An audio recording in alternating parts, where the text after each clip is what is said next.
আপনি যদি একটি পাওয়ার পয়েন্ট ফাইল সেভ করতে চান তাহলে প্রথমেই উপরে বাম পাশে ফাইল অপশনে যাবেন। ফাইল অপশনে ক্লিক করার পর নিচে সেভ এজ বলে একটা অপশন আছে, সেটা সিলেক্ট করবেন। তারপর ব্রাউজ অপশনটাতে সিলেক্ট করবেন যে কোথায় আপনি ফাইলটা সেভ করতে চাচ্ছেন। এরপর আমাদের একটা পপ আপ আসবে।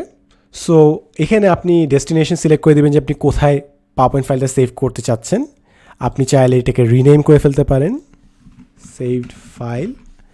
এরপর সবথেকে ইম্পর্টেন্ট ডিটেল হচ্ছে সেভ অ্যাজ টাইপ, এই অপশনটা সেভ অ্যাজ টাইপ। এই অপশনটা যদি টগল ডাউন করেন তাহলে আপনার অনেকগুলো অপশন আসবে, অনেকগুলো ফর্ম্যাট আসবে, যে ফর্ম্যাটে আপনি আপনার পাওয়ার পয়েন্ট ফাইলটা সেভ করতে পারেন।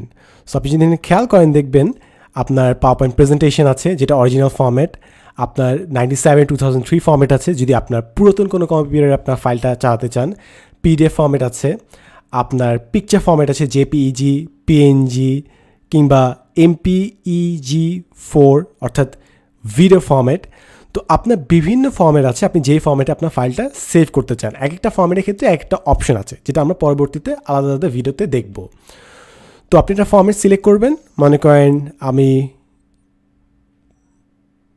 পাওয়ার পয়েন্ট পিকচার প্রেজেন্টেশন অপশনটা সিলেক্ট করলাম, সেভ যদি দেই, a copy of this presentation has been saved, okay দিলাম, তাহলে আমার পাওয়ার পয়েন্টের ওই ভার্সনটা সেভ হয়ে গেল।